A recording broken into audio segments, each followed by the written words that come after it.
Akashvani presents Morning News.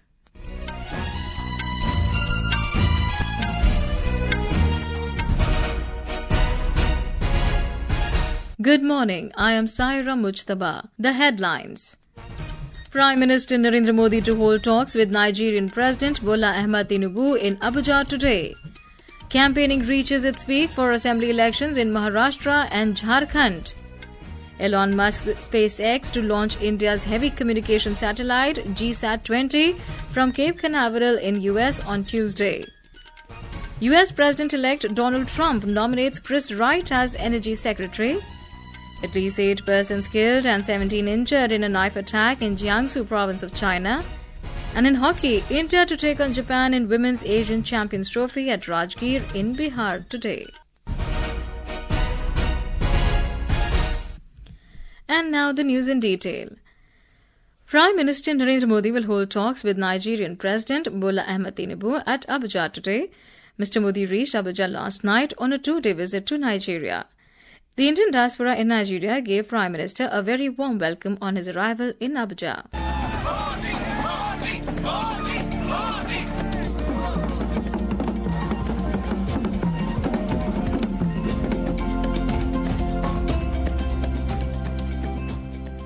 This is the first visit by a Prime Minister of India to Nigeria in 17 years.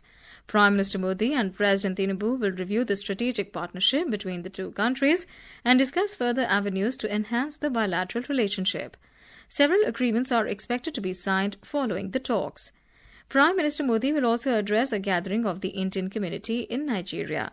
Our correspondent has filed this report. India and Nigeria have become strategic partners since 2007 with growing economic, energy and defense collaboration. More than 200 Indian companies have invested over $27 billion in important sectors in Nigeria. The two countries also share a strong development cooperation partnership. The Nigerian president visited India last year for the G20 summit. Nigeria is a very large economy within Africa. Both India and Nigeria are multi-religious, multi-ethnic and multi-linguistic countries. Nigeria has also become a partner country of BRICS. The Indian diaspora is very strong in the country at around 60,000 and is the largest diaspora in West Africa. Suparna Saikya, Akashvani News, Delhi. Prime Minister Modi has lauded the Marathi community of Nigeria for being connected to their culture and roots. In a social media post, Mr. Modi said, "The Marathi community in Nigeria expressed joy at Marathi being conferred the status of a classical language." From Nigeria, Prime Minister Modi will travel to the Brazilian city of Rio de Janeiro tomorrow on a 2-day trip to attend the G20 summit hosted by President Lula da Silva. India is part of the G20 Troika along with Brazil and South Africa and has been actively contributing to the ongoing G20 summit discussions. On the third and final leg, Prime Minister Modi will undertake a state visit to Guyana from the 19th to the 21st of November. Campaigning for assembly elections in Maharashtra and Jharkhand has reached its peak as only 2 days are left for canvassing to end. In Maharashtra, campaigning for the assembly elections is in full swing. Political leaders from various parties are crisscrossing the state, making a final push to win over the voters. More from our correspondent. Union Minister and senior Bharatiya Janata Party leader Amit Shah is going to address rallies in Gadchiroli, Wardha and Nagpur. Union Minister Nitin Gadkari will address public meetings in Nashik, Ahilyanagar and Mumbai. NCP President Ajit Pawar will be canvassing in Ahilyanagar, Pune, Satara and Kolhapur. On the other hand, Congress President Mallikarjun Kharge will be campaigning in Nagpur, Kolhapur and Sangli today. Congress leader Priyanka Gandhi will be addressing a public meeting in Gadchiroli and will hold a roadshow in Nagpur. NCP SP President Sharad Pawar will be campaigning in different constituencies in Pune and Raigad. Shiv Sena UBT President Uddhav Thackeray will be canvassing in Palghar and Satara. Prarthana, Akashvani News, Mumbai. In order to encourage the voters to exercise their franchise on the 20th of November, the Election Commission is making efforts through sweep to create awareness about the importance of voting. We have more from our correspondent. From welcoming the polling party by drawing rangoli to bride and groom holding flex appealing voters to exercise their right to franchise and felicitating the villages, firms and housing societies for recording 75% voting. These are some of the forthcoming initiatives been witnessed this election season in Maharashtra. It was a pleasant surprise for the polling party to see a rangoli drawn outside the residence of Vasundhara Krishna Rao Dange in Ghulewadi in Sangamner Taluka of Ahilyanagar district. The polling party had reached the residence of this 88-year-old woman for the home voting facility. The ingenious method devised by the district magistrate of Ahilyanagar is also becoming a talk of the town as villagers, firms and housing societies will be feted if they set a record of ensuring more than 75% voting. With this, the villagers, housing societies and firms will be called the architect of democracy. With Ankita Apte, this is Kunal Shinde, Akashvani News, Mumbai. In Jharkhand, leaders of various political parties are leaving no stone unturned to woo the voters. BJP President JP Nadda will address 3 poll rallies in Gomia, Sindri and Nala today. On the other hand, senior Jharkhand Mukti Morcha JMM leader and Chief Minister Hemant Soren is scheduled to address 6 rallies across the state. Congress leaders are also scheduled to address a series of meetings across the state. RJD leader Tejasvi Yadav will address a gathering at Dhanbad. Several BJP leaders, including Shivraj Singh Chauhan, Hemant Biswa Sarma and Champai Soren, will also campaign in support of NDA candidates. Leaders from the AJSU party and left-wing parties are expected to hold rallies and roadshows in various parts of Jharkhand as well.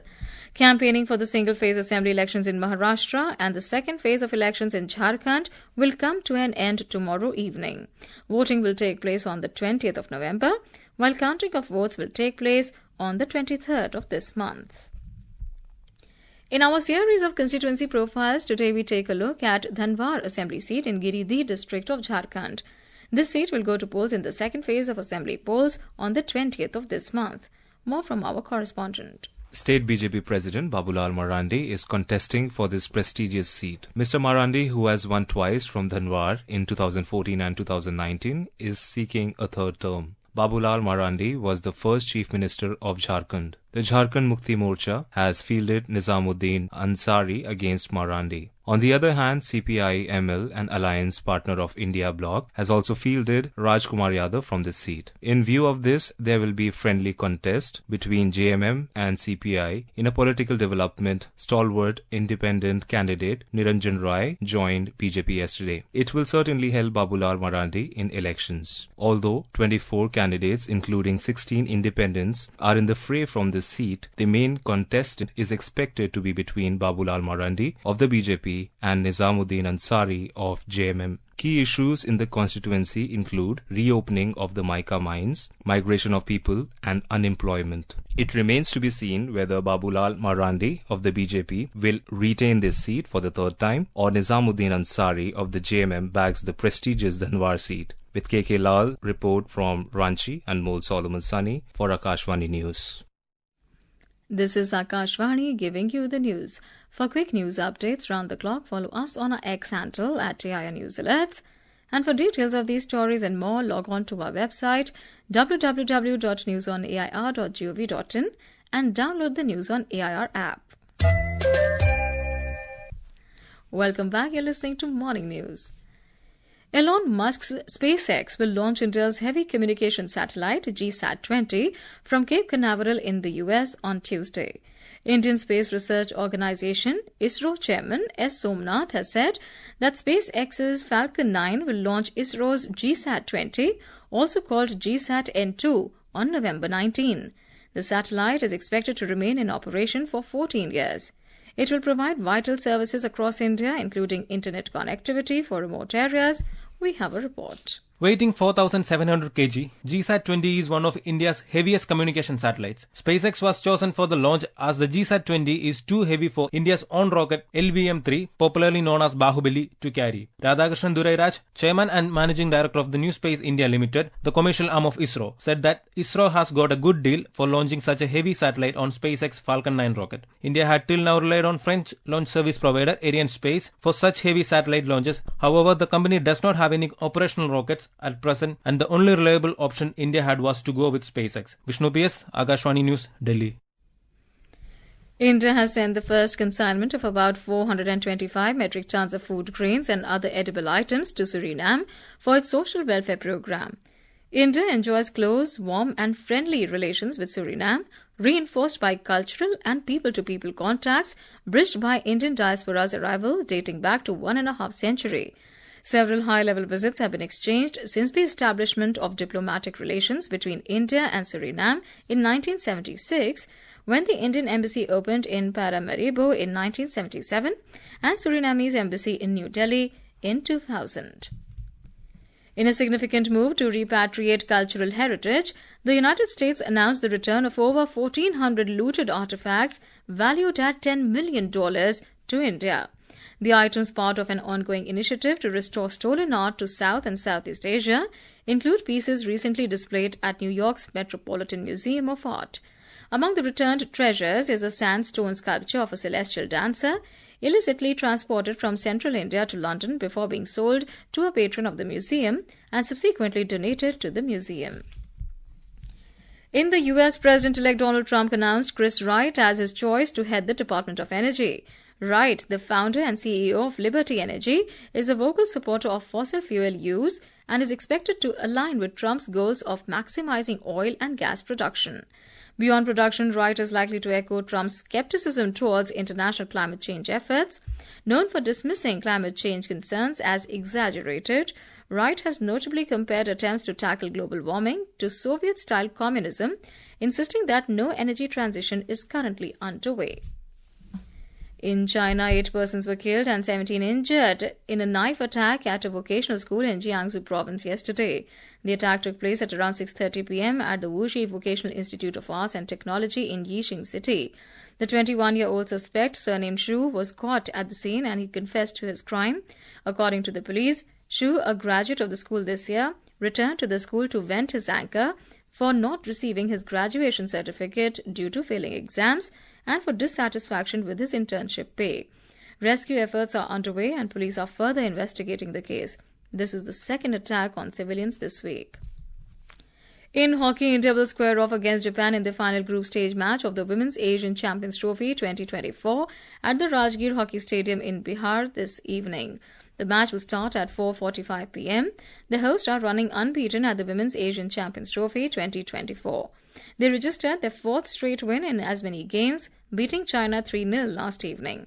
With this win, India moved to the first position with 12 points from 4 games. An India Meteorological Department IMD has forecast heavy rainfall with thunderstorm and lightning in Tamil Nadu, Puducherry, Karaikal and Kerala today. The IMD also said that dense to very dense fog conditions are likely to prevail at night and early morning hours over Punjab, Haryana, Chandigarh, Delhi and West Rajasthan today. Furthermore, the Weather Department has forecast a gradual fall in minimum temperatures by 2 to 3 degrees Celsius over northwest, west and central India during the next 4 to 5 days. And now for a look at today's newspapers, it's over to Navneet Singh. Thank you, Saira. All dailies have widely noticed the run-up to assembly elections in Maharashtra and Jharkhand, with political leaders trying their best to influence the voters. Amid setbacks, Sukhbir quits as SAD president, notes the Sunday Tribune. All newspapers have also noticed the tragic incident in a Jhansi hospital where 10 newborns were charred to death.